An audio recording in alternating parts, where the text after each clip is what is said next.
you very much. And I won't waste time with long introductions. Yuval Wagner, I guess everybody knows you, and whoever does not will know now, the founder and chairperson of Access Israel. In the first presentation of today, The Future of Accessibility, Setting Our Expectations Straight. Yuval, please. Thank you very much. 1 second. I'm Yuval Wagner. As you see or don't see, I'll describe myself. I'm a bald man wearing gray shirt, rounded faces, a little reddish. And I'm speaking from my office, home office. Behind me, some shelves and some all kind of souvenirs that I'm collecting, especially airplanes. And I will share quickly my presentation. And today I will talk about accessible future.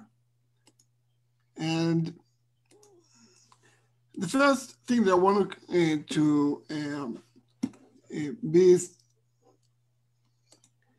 on the same page with you is about the mission.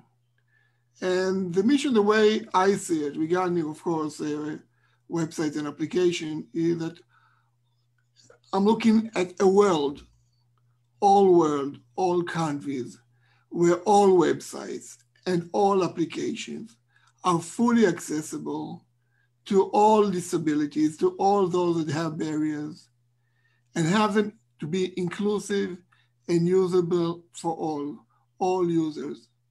And when I mean the world and countries, I mean also localization, languages. And when I mean websites and applications, I mean not only basic websites, I mean also those that we still have challenges with technologies that have maybe advanced designs, and we need to have them fully accessible for all, especially for vision disabilities.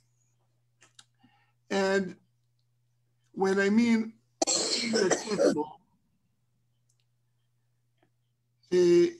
I mean all information and all services, including what is now considered not possible. And when we talk about inclusive, we mean also not only disabilities, but different cultures. And again, of course, for all disabilities, we mean not only the knowledge that we have now, especially for the vision disabilities and motoric disabilities and hearing disabilities, but also for cognitive and other disabilities. So we still have a long way on that, but we have to make sure that the mission is obvious and clear for all of us. I want to share with you a little about uniqueness of the Israeli law, which is unique, where all websites and apps have to be accessible, all. And the exemption is only for tiny businesses. Also, new websites, every new website that comes up must be accessible day one. Okay, it's a very interesting point. Also, every organization that have more than 25 employees must have an accessibility director, which is in charge of making sure both the organization but also the website have to be accessible. Also, every website must advertise both accessibility statement and all organization accessibility services for the users, so they know what to expect from that organization regarding accessibility. And also the contact information of the accessibility director in order to approach him for any special needs, question, improvement, suggestion, and etc. And lastly, the law allows lawsuits against inaccessible websites and apps. That means we have the stick All of this have made a big progress in accessibility of websites and applications in Israel, and we are very proud of it. Now, as you all know, regarding accessibility implementation and methods in website and application, they have a few means that, or a few approaches. One is to implement in the code when you build and when you continue maintaining your websites. This is one way.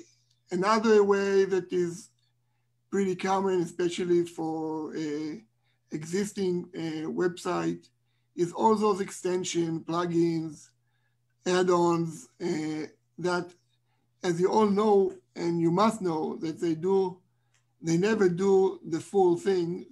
They never been able yet to make full accessible, 100% accessible websites. So they always have still have to make sure that coding is being done to finish the mission of making them fully accessible. And I'm not getting into,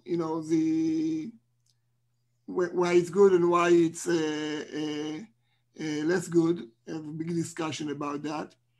And thirdly, various assistive softwares that help you to make sure the website accessible. And as you all know, real improvement in all of these three alternatives in the recent years. It's from year to year, we see more innovation. We'll see some today in our program, and it's getting better and better, and more solutions and more know-how, and it's all for and helping us to make those websites accessible.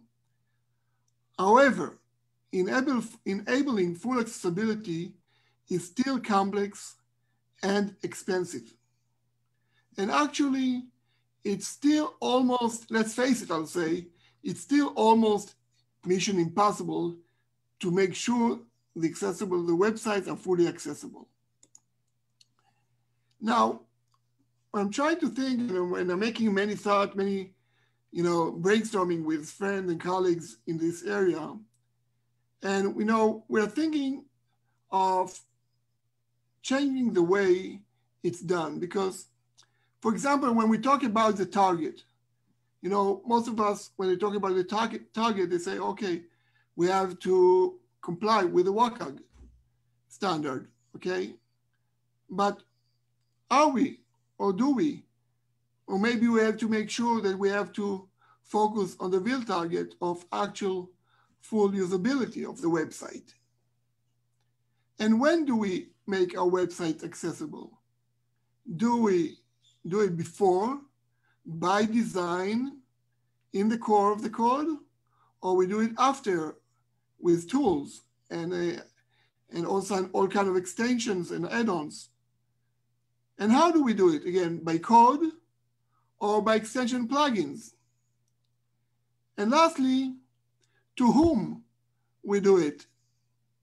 To only public sector, like many countries emphasizing that, or all websites like in Israel? All of these are questions, that for us, the accessibility family, accessibility professionals, probably the answers are pretty clear. And I think that we should be a little braver, aiming, to step a step or a big step forward to doing the right thing to engage the real mission of making all websites fully accessible to all.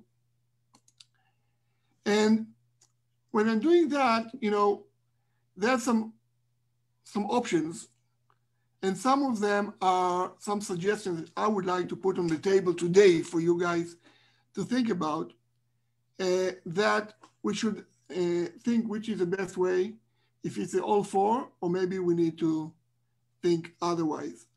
And one way is the professional way by code. And we have here the partnership with IAAP, okay? And this is, we call it the professional way to do it, basic from the beginning by the highest standards that they have and do it in a professional way. The second way is making sure that in the future, all the plugin, extension, add-on, and other softwares that are either for programming and testing and others will get much, much better and will be able to make it fully accessible. So let's be optimistic on that option. But the third one is the one that I really like, and I really don't understand why it's not progressing enough. And I want you to imagine what would happen if all those softwares that are the tools that programmers use to build websites and applications will actually do it automatically. You don't have to study it. You don't need any training, anything. Automatically, all websites in the future will be fully accessible without even us knowing about it, because it can be fully automatic, generated by development softwares. And this is an option that it's not discussed enough, and I don't know if it's even being dealt with, and I want to put it on the table. And the last option is another kind of out-of-the-box thinking. Instead of making all websites accessible, investing tons of money, making all the people that are in the development of websites and applications studying, learning, and implementing accessibility. In order that, let's, for example, make some kind of a tool that only those who need accessibility will automatically get that as a personalized action in their computer, in their iPhone, in their phone, or in any other media that they use. So there are 4 ways of making the future websites accessible. And it will be, I think, like a big contest of these 4 ways. And it will be very interesting to see what's happened in the future years to come. But in the meantime, and I like this slide that it says the word professionalism, and all the others, it's a little blur for the vision impaired. And because the core for any means of making the future accessible is professionalism. And that's why we love the work that IAAP is doing, making this sure that they have professionalism people that are making sure that they train and consult and do their work in doing it right, and making sure the product, the website application are actually, at the end of the day, are usable for all people with disabilities. So saying that, I want to go to a little broader mission of Access Israel, which we are working in the last year and a half on a bigger idea of making accessible future and actually making sure the future tech era will be fully accessible in all areas of life for all kinds of disabilities, which is a little bigger picture than just websites and application, where we're talking about all kinds of technologies and all kinds of accessible services based on technologies. And the mission is making sure that the future is fully tech accessible by design for all disabilities in all areas of life. And the biggest idea in that mission is enough doing things retroactively.